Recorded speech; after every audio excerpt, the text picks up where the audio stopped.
ہم بھارت کے مسلمانوں کے سامنے داعی اللہ مولانا کریم صاحب کے پاس میں بیٹھ کر یہ کہنا چاہتا ہوں، وہی تاریخی موقع اس وقت، خدا کے لیے اس موقع کو ضائع مت کیجیے۔ محمد رسول اللہ کبھی کسی قوم کے حلیف و دشمن کی حیثیت سے سامنے نہیں آئے۔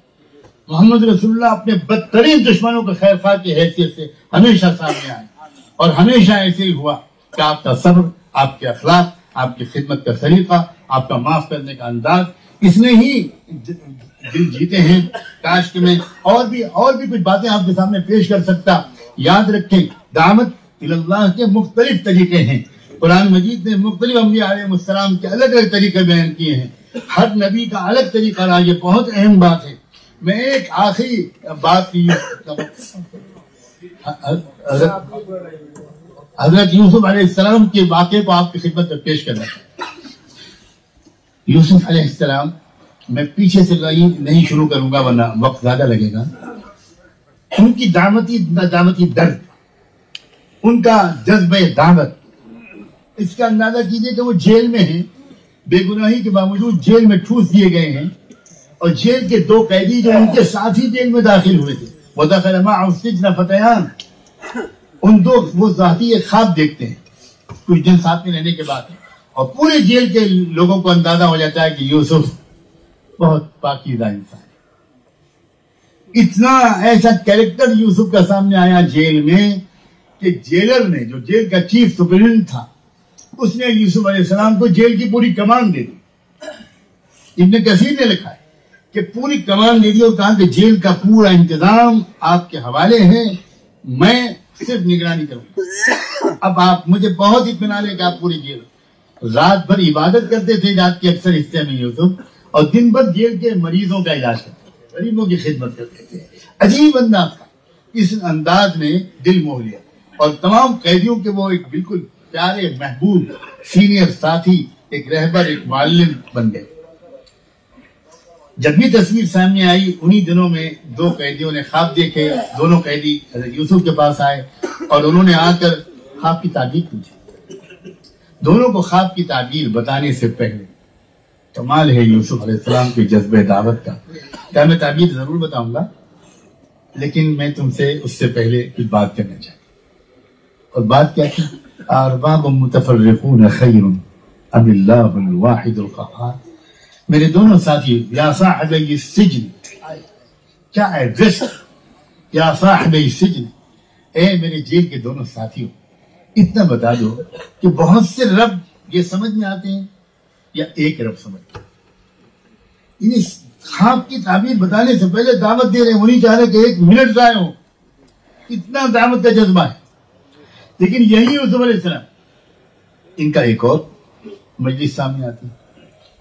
اللہ تعالیٰ جس پلاننگ کے تحت ان کو مصر سے اٹھا کر لایا تھا، فلسطین سے اٹھا کر لایا تھا، یہ مصر میں پہلے فلسطین میں کنویں میں ڈالے گئے، وہاں کے پھر مصر کے بازار میں لا کر بیچے گئے، اور پھر مصر کے گورنر یا پرائم منسٹر کے گھر میں یہ خصوصی خدمت گزار بنے، اور وہاں پرائم منسٹر کی بیوی کی نیت خراب ہوئی اور اس نے ان کو غلط راستے پر ڈالنا چاہا، وہ اللہ نے ان کو بچا لیا، اور پھر وہ بھاگے وہاں سے، اور پھر شہر میں شہرت ہونے لگی، بدنام ہونے لگی وہ وزیر اعظم کی بیوی۔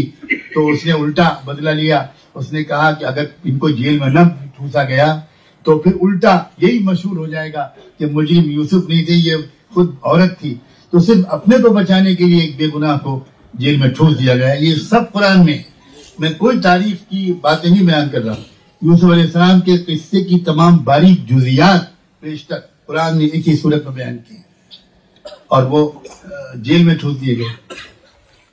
اب جیل میں یہ خواب کی تعبیر، یہ سب کچھ بتایا گیا۔ اب وہ جب وقت آیا جس کام کے لیے بڑی دور سے پلاننگ کر کے اللہ کا خفیہ تدبیری ہاتھ، اللہ کا خفیہ تقدیری منصوبہ بندی کا انداز ان کو لایا تھا یہاں، اور ایک مختلف تربیتی مراحل سے گزارا تھا تاکہ شخصیت کے اندر اعتدال، ایک توازن، ایک میچورٹی، مختلف تجربوں سے گزرنا، یہ سب کچھ حاصل ہو جائے، تب ان کو وہ ذمہ داری دی جائے۔ ذمہ داری اللہ نے کیا طے کی تھی ان کو؟ مصر اس وقت کا ruling state of the world تھا، میرے الفاظ پر یاد کیجیے گا، ہر دور میں کوئی ایک ruling state of the world ہوتا ہے۔ مصر اس وقت یہ چھوٹا سا مصر نہیں تھا جو اس وقت ہے، پورا نارتھ افریقہ پورا نارتھ افریقہ پورا کا پورا مصر کہلاتا تھا، اور یہ ruling state of the world تھا، اور اللہ نے یہ طے کیا تھا کہ ruling state of the world کا حکمراں یوسف کو بنانا ہے، اور پہلے رولنگ اسٹیٹ کے نظام کو ٹھیک کرنا ہے انصاف کے اصولوں پر مبنی، اور پھر وہاں سے دنیا کے دوسرے ملکوں میں اس انصاف کے نظام کو پھیلانا ہے۔ یہ اللہ کے خفیہ منصوبہ بندی تھی۔ اب جب یوسف علیہ السلام کے لیے وہ وقت قریب آیا تو اب اللہ کی تقدیر نے بادشاہ کو خواب دکھایا، اور بادشاہ کے خواب کی تعبیر کوئی بتا ہی نہیں سک رہا تھا کہ اس کے پاس مذہبی لوگ موجود تھے۔ اس وقت بادشاہ کا جو کچن کا عملہ تھا اس میں ایک شخص وہ تھا جو ان 2 قیدیوں میں سے ایک تھا، جو رہا ہو کر واپس آ کر اپنی ڈیوٹی جوائن کر چکا تھا۔ بادشاہ کو اپنے خواب کی تعبیر جاننے کے لیے جب پریشان دیکھا تو اس کو یاد آیا، اور اس نے بادشاہ سے کہا حضور ہم جب جیل میں تھے تو ایک شخص عجیب غریب ہے وہاں، اس نے خواب کی تعبیر بتائی تھی، میرے خواب کی بھی اور میرے ایک ساتھی کی بھی، اور ہم دونوں کے خوابوں کی تعبیر اس نے جو بتائی تھی وہ ایگزیکٹلی بالکل صحیح نکلی، تو کیا میں جاؤں آپ کے خواب کی تعبیر پوچھنے؟ تو خواب بادشاہ نے کہا جلدی جاؤ پوچھ کے آؤ میرے خواب کی تعبیر کیا ہے۔ یہ آیا اور اس نے آ کر یوسف علیہ السلام سے جیل میں ملاقات کی، خواب کی تعبیر پوچھی، تو یوسف علیہ السلام نے خواب کی تعبیر بتائی کہ بھئی یہ خواب یہ بتا رہا ہے کہ نیکسٹ 14 ایئرس، اگلے 14 سال آپ کی اس ملک کے لیے بہت چیلنجنگ ہے، کیونکہ 7 سال تو پیداوار ہوگی اور 7 سال ڈراٹ رہے گا۔ اب یہ بچ سکتا ہے سروائیول کا صرف ایک ہی طریقہ ہے، وہ یہ ہے کہ 7 سال کے غلے کو کنزیوم کیا جائے پورے 14 سال،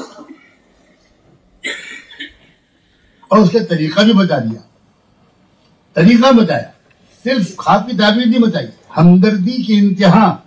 جس حکومت نے یوسف علیہ السلام کو بے گناہی کے باوجود جیل میں ڈھونس دیا، اس حکومت کو اور ملک کو اور قوم کو کرائسس سے بچانے کے لیے سراپا ہمدردی یوسف ایک تجویز پیش کر ایک مشورہ دے، اور وہ مشورہ یہ ہے کہ غلے کے دانوں کو بالیوں کے اندر سے نہ نکالیں گے، سال بھر کی ضرورت کتنی ہے اس کا سروے کیا جائے، اور سال بھر میں جتنی ملک کے شہریوں کو غلے کی ضرورت ہے اتنے ہی دانے بالیوں کے اندر سے نکالے جائیں، باقی ویسے ہی محفوظ رکھے جائیں، ورنہ کیڑے لگ جائیں گے، غلہ خراب ہو جائے گا۔ اب جب واپس آیا آدمی، اس نے بادشاہ کو سب سنایا کہ تعبیر بھی بتائی ہے، مسئلے کا حل بتایا ہے۔ بادشاہ اور وہ ہیڈ آف دا اسٹیٹ، ہل گیا اس کا وجود، یہ کون انسان ہے بھائی جو تعبیر بھی بتا رہا ہے اور اتنا ہمدردانہ پریکٹیکل حل بھی بتا رہا ہے۔ بادشاہ بات کی تہ تک پہنچ گیا کہ ہماری حکومت سے ایک زبردست غلطی ہوئی، اور وہ یہ کہ ایک ہیرے کو انہوں نے جیل میں ڈال رکھا ہے۔ چنانچہ بادشاہ نے فوراً رہائی کا حکم جاری کیا اور کہا میرے خاص اختیارات استعمال کرتے ہوئے میں فوری رہائی کا حکم دیتا ہوں، جاؤ سرکاری آفیشلز جاؤ میرے پروانے رہائی کو لے کر جاؤ اور اس کو ریلیز کراتے ہیں۔ پہنچ گئے افسران، یوسف علیہ السلام کو جا کر ملے، مبارکباد دی، پروانے رہائی پیش کیا اور کہا سرکاری سواری لے کر ہم آئے ہیں، چلیے۔ یوسف علیہ السلام نے کہا میں اس طرح نہیں جاؤں گا، تقریباً 9 سال ہو چکے ہیں، میرے کیس کا ابھی تک انویسٹیگیشن میری شروع، مجھ پر جو الزام لگا تھا اس کی تحقیق ہونی چاہیے، وہ سچا تھا کہ جھوٹا، اس کی تحقیق ہونے کے نتیجے کے اعلان کے بعد ہی میں باہر قدم نکالا۔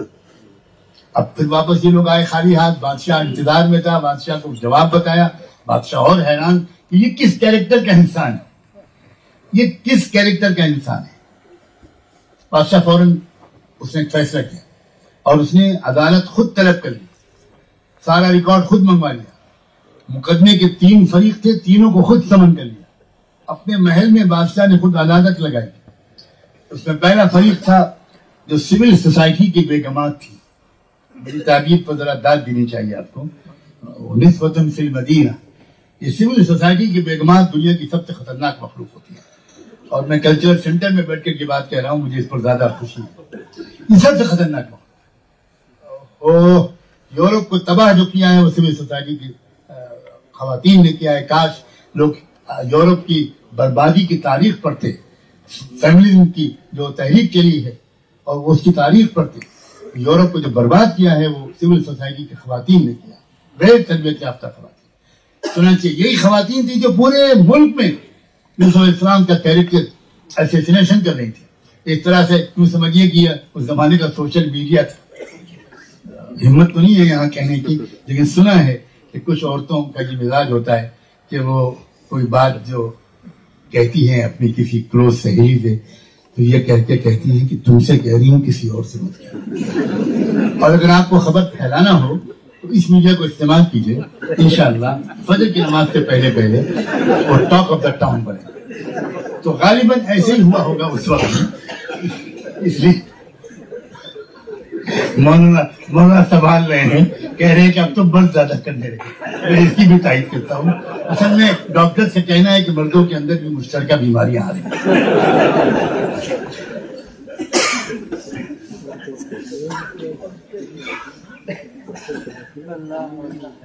سب سے پہلے اس نے بیگمات کو طرف کیا اور بیگمات سے کہا کہ اپنا اسٹیٹمنٹ دو، سچائی کیا ہے.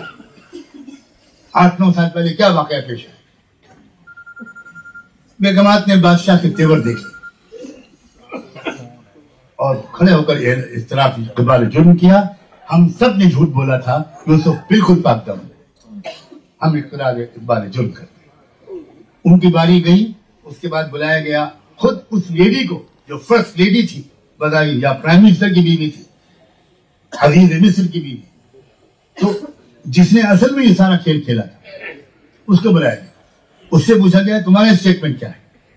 اس نے بھی صاف صاف کہہ دیا اقبال جرم انا راودتہ عن نفسی، میں اقبال جرم کرتی ہوں کہ میں نے یوسف کو بہکانے کی کوشش کی تھی. یوسف بالکل پاک دامن، میں کامیاب نہیں ہو پائی. ٹھیک ہے، تمہارا اسٹیٹمنٹ نہیں کیا. اب بچے تھے یوسف علیہ السلام، ان کو بھی موقع دیا گیا کہ تم کو کچھ کہنا ہو کہو. تو یوسف علیہ السلام نے کیا کہا؟ فرمایا ذالک لیعلم انی لم اخنہ بالغیب وان اللہ لا یہدی کید الخائنین. بادشاہ سلامت، میں نے جو اصرار کیا تھا کہ پہلے میرے معاملے کی تحقیق کی جائے، یہ صرف اس لیے کیا تھا تاکہ وزیر اعظم کو یہ معلوم ہو جائے کہ میں نے ان کی امانت میں خیانت نہیں کی تھی. اور دوسرا مقصد میرا ایک اور تھا کہ یہ میسج عام ہو جائے پورے ملک میں کہ سازشوں کو اللہ بالآخر ناکام کر کے دیتا ہے. میرا مقصد یہ نہیں تھا کہ یہ معزز خواتین یہاں پر آ کر رسوا. اللہ اکبر، یہ ایسا لگ رہا ہے یوسف علیہ السلام شرمندگی محسوس کر رہے ہیں کہ میں تو یہ نہیں چاہتا تھا کہ یہ خواتین شرمندہ ہوں. اس کے بعد کہا وما ابرئ نفسی ان النفس لامارۃ بالسوء. اور بادشاہ سلامت، یہ تو میں اس وقت گناہ سے بچ گیا تھا، یہ میرا کمال نہیں تھا، یہ میرے رب کا کمال. میرے رب نے بچایا نہ ہوتا تو میں بھی پھنس جاتا، میرے رب نے بچایا. یہ ہے طریق دعوت. اب سنیے، اب جب یہ سب ہو گیا تو بادشاہ نے فوراً عدالت برخاست کی اور یوسف السلام سے ایک جملہ کہا. ثابت ہو گیا کہ یہ سب جھوٹ بول رہے تھے، ثابت ہو گیا کہ تم بے گناہ ہو. اب یوسف ہم تم کو مائک سے مستورات میں آواز نہیں جا رہی ہے، ذرا مائک والے ذرا دیکھیں، مستورات میں آواز نہیں جا رہی ہے. بھائی ٹھیک کریں بھائی. جب یہ مقدمے کی سماعت مکمل ہو گئی اور یہ ثابت ہو گیا تو بادشاہ نے یوسف سے کہا کہ اب آپ کو اختیار ہے، آپ چاہیں تو معاف کر دیں ان کو اور آپ چاہیں تو سزا دی جائے. یوسف علیہ السلام نے کہا کہ نہیں، بالکل میں سزا نہیں چاہتا ہوں، تو معاف کر چکا ہوں. عدالت برخاست ہو گئی، بادشاہ اٹھ گئے. اٹھتے اٹھتے بادشاہ نے گجب آرڈر کیا، قرآن نے نقل کیا. بادشاہ نے کہا ائتونی بہ استخلصہ لنفسی، میرے دربار خاص میں وہ جگہ جہاں میں 1 to 1 بات کرتا ہوں، اس بندے یوسف کو وہاں میرے پاس لاؤ، میں ان سے تنہائی میں کچھ بات کرنا چاہتا ہوں. وہاں بلا کر کیا کہا انک اليوم لدینا مکین امین. یوسف، پورے ملک میں، پورے اسٹیٹ میں، پوری فیملی اور خاندان میں سب سے زیادہ با اختیار حکمراں آج سے تم ہو، اور سب سے زیادہ میرے لیے قابل اعتماد تم. نہ مجھے اپنی کابینہ پر اعتماد ہے، نہ مجھے اپنے افسروں پر اعتماد ہے. تم سنبھالو اس اسٹیٹ کو، آج سے تمہارا حکم چلے گا. صرف اتنی بات ہے، سکے پر میرا نام رہے گا، میرا تخت تھوڑا تمہارے تخت سے اونچا رہے گا، بس باقی حکمراں تم. یوسف علیہ السلام نے جواب میں کیا کہا؟ نوجوانوں خاص طور پر سنو. یوسف علیہ السلام نے کہا اجعلنی علی خزائن الارض انی حفیظ علیم. سارے محکموں کی ذمہ داری بادشاہ سلامت آپ میرے حوالے نہ کریں. یہ جو کرائسس کی جڑ ہے، فوڈ کرائسس، جس سے ڈر ہے کہ ملک میں لاکھوں لوگ بھوک سے مریں گے، تو اس کی ذمہ داری آپ مجھے دے دیجیے. بس اس شعبے کی ذمہ داری میں سنبھالوں. بادشاہ نے کہا ٹھیک ہے فی الحال یہی سے. اس کے بعد کیا ہوا؟ اللہ اکبر. تاریخ پڑھیے, انگریزوں اور امریکنز کی لکھی ہوئی تاریخ پڑھیے. پوری دنیا میں پہلی مرتبہ ایک ایک گھر کا سروے یوسف علیہ السلام نے شروع کرایا. پہلی مرتبہ پبلک ڈسٹریبیوشن سسٹم اور راشننگ کا نظام پوری دنیا تسلیم کرتی ہے. اس کو سب سے پہلے شروع کرنے والے یوسف علیہ السلام. پورے ملک کا دورہ کیا. اس وقت مصر کے 7 صوبے تھے, اس میں انہوں نے خود دورہ کیا سرکاری افسروں کے ساتھ. ہر گھر کا سروے کروایا, ہر گھر میں کتنے لوگ ہیں, کتنے غلے کی ضرورت پڑے گی سال تک, نہ ایک دانہ زیادہ جائے گا نہ ایک دانہ کم. یہ پورا کرانے کے بعد آپ نے کس طرح پورے ملک میں سب کچھ کیا, اور ایسا ملک میں بہار آئی. اور صرف ملک میں نہیں, دوسرے ملکوں سے لوگ آنے لگے وہاں غلہ لینے کے لیے. قرآن میں اس کا بھی تذکرہ ہے. اب آخر میں صرف ایک بات کہہ کے میں کنکلوڈ کروں گا. سوال یہ پیدا ہوتا ہے, جیل میں قیدیوں کو تو آپ نے خواب کی تعبیر بتانے سے پہلے اسلام کی دعوت دی, اتنی جلدی تھی آپ کو. اور یہاں بادشاہ سلامت آپ کو تنہائی میں آپ سے گفتگو کر رہے ہیں, آپ کی خوشامد کر رہے ہیں, حکومت آپ کے حوالے کر رہے ہیں, اور آپ ان کو ایمان کی دعوت نہیں دے رہے. کیا قصہ ہے بھائی؟ وہ تو ایک عام آدمی تھا قیدی. یہاں بادشاہ اگر ایمان لے آتا تو شاید بہت آسانی سے پوری قوم لے آتا. یہ ہے نبیوں کے طریقے دعوت پر تدبر. اس وقت یوسف علیہ السلام نے اللہ کی رہنمائی میں بالکل یہ سمجھا اور صحیح سمجھا کہ اس وقت بادشاہ کے دماغ پر جو ٹینشن ہے وہ ہے اپنے ملک اور قوم کو اس فوڈ کرائسس سے بچانے کا. جو چیلنج ہے ملک کے سامنے, یوسف علیہ السلام نے ایک لانگ ٹرم پلاننگ کی.